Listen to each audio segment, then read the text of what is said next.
नमस्कार दोस्तों, स्वागत है आप सभी का एक बार फिर से हमारे इस YouTube चैनल अच्छे विचार में। तो मित्रों, पृथ्वी पर जिसने भी जन्म लिया है उसकी मृत्यु तय ही होती है। यह एक ऐसा सत्य है जिसे बदलना नामुमकिन है। फर्क इतना है कि हर मनुष्य की मृत्यु अलग अलग तरीके से होती है। ऐसे में क्या आप ये जानते हैं कि गीता के अनुसार अकाल मृत्यु क्यों होती है? गीता के अनुसार मनुष्य असमय में ही क्यों मर जाता है? गीता के अनुसार मनुष्य असमय में ही क्यों मर जाता है? बता दें कि धरती पर प्राणियों की संख्या इतनी है कि प्रत्येक दिन किसी न किसी की मृत्यु होती रहती है। वही हर मनुष्य को मोक्ष भी प्राप्त नहीं होता। उनमें से कुछ ऐसी भी आत्माएं होती है जो सदियों तक धरती पर ही रह जाती है। आपने कई बार देखा होगा कि आए दिन लोग दुर्घटना या फिर किसी प्राकृतिक आपदा का शिकार हो जाते हैं, जिसके चलते उनकी मृत्यु हो जाती है। इस तरह की मौतों को धर्मशास्त्रों में अकाल मृत्यु कहा गया है। अकाल मृत्यु क्यों होती है? अकाल मृत्यु वह स्थिति है जब मनुष्य का शरीर नष्ट हो जाता है किंतु आत्मा संसार में ही रह जाती है। लेकिन सवाल ये उठता है कि अकाल मृत्यु के पीछे क्या कारण होता है और उसके बाद चीत की आत्मा का क्या होता है। उससे पहले आपको बता दें कि अकाल मृत्यु क्यों होती है। गरुड़ पुराण के 7 अध्याय में उल्लेख मिलता है कि यदि कोई प्राणी भूख से तड़प तड़प कर मर जाता है या फिर जहरीला पदार्थ सेवन करने से या फिर पानी में डूबने से अगर किसी इंसान की मौत हो जाती है तो ऐसे मनुष्य को अकाल मृत्यु की श्रेणी में रखा जाता है। अकाल मृत्यु किस वजह से होती है? बता दें कि अकाल मृत्यु किसी भी वजह से हो सकती है, फिर चाहे वह किसी रोग के कारण ही क्यों ना हो। ऐसे में मनुष्य यही सोचता है कि काश ये उनके साथ नहीं हुआ होता तो यह इंसान बच गया होता। गरुड़ पुराण में भी श्रीहरि के वाहन पक्षीराज गरुड़ भगवान से पूछते हैं कि जब वेदों में मनुष्य की उम्र 100 साल निश्चित की गई है तो उनके अकाल मृत्यु क्यों हो जाती है। तब विष्णु जी उत्तर में कहते हैं कि यह सच है, वेदों में मनुष्य की उम्र 100 साल निर्धारित की गई है, परंतु इसमें दुष्कर्म को नहीं मिलाया गया है।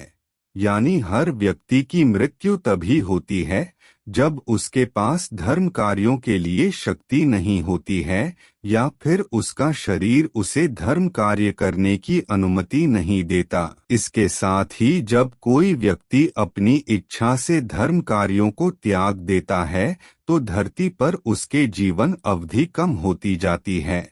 मनुष्य की उम्र भले ही 100 साल हो, लेकिन अपने कर्मों के माध्यम से वह अपनी उम्र को खुद ही नष्ट करता चला जाता है। धर्म व वेदों का ज्ञान न होने के कारण व्यक्ति जान ही नहीं पाता कि वह कब कुकर्म करता चला जा रहा है। अब बात आती है कि अकाल मृत्यु के बाद आत्मा का क्या होता है। गरुड़ पुराण में विष्णु जी आगे यह भी कहते हैं कि मनुष्य के जीवन के 7 चक्र निश्चित है। ऐसे में अकाल मृत्यु को प्राप्त होने वाले जो मनुष्य इस चक्र को पूरा नहीं कर पाते उसे मृत्यु के बाद भी बहुत से कष्ट भोगने पड़ते हैं। दरअसल अचानक ही मृत्यु होने के चलते व्यक्ति की इच्छा, कामना और तृष्णा बनी रहती है जो कभी पूरी नहीं हो पाती। ऐसे में मनुष्य का शरीर नष्ट हो जाता है लेकिन आत्मा का मोह नहीं छूटता। इस स्थिति में अकाल मृत्यु वाली आत्माएं अपने घर वालों को कष्ट पहुंचाती है और अपनी इच्छाएं को पूरी करने की कोशिश करती है।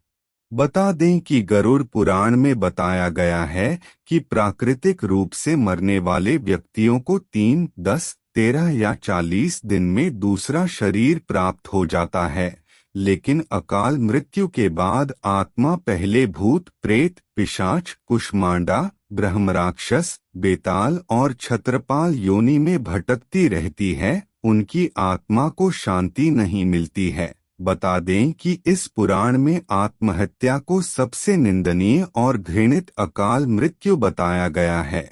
इसके संबंध में श्री हरि ने आत्महत्या को परमात्मा के अपमान करने के समान अपराध बताया है। अकाल मृत्यु का रहस्य गरुड़ पुराण।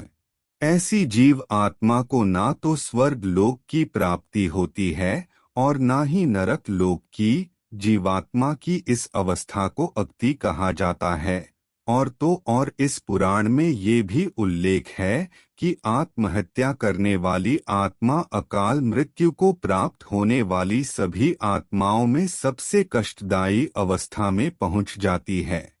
ये भी बता दें कि अगर कोई नवयुवकीय स्त्री के अकाल मृत्यु होती है तो वह चुड़ैल बन जाती है, वहीं जब किसी कुंवारी कन्या की अकाल मृत्यु होती है तो वह देवी योनि में भटकती रहती है। इन सब के अलावा इस पुराण में अकाल मृत्यु के चलते वृद्धात्मा के शांति प्रदान के लिए कई तरह के उपाय बताए गए हैं, जिसमें ये जिक्र है कि इस तरह की मृत्यु को प्राप्त करने वाली आत्मा द्वारा उनके परिवार नदी या तालाब में तर्पण करना चाहिए और साथ ही वृद्धात्मा की इच्छा की पूर्ति के लिए पिंडदान, दान, पुण्य या गीता का पाठ करवाना चाहिए। यह सभी कार्य कम से कम 3 वर्षों तक करते रहना चाहिए। इसी के साथ ही वर्षीय आने पर भूखे ब्राह्मणों, अनाथ बालकों को भोजन भी कराना चाहिए ताकि मृत आत्मा को जल्द से जल्द मुक्ति मिल सके। तो दोस्तों, आज के इस वीडियो में हम लोगों ने जाना कि गीता के अनुसार मनुष्य असमय में ही क्यों मर जाता है। मुझे उम्मीद है कि आपको ये जानकारी पसंद आई होगी। तो अब मिलते हैं एक नए एपिसोड में। तब तक के लिए नमस्कार।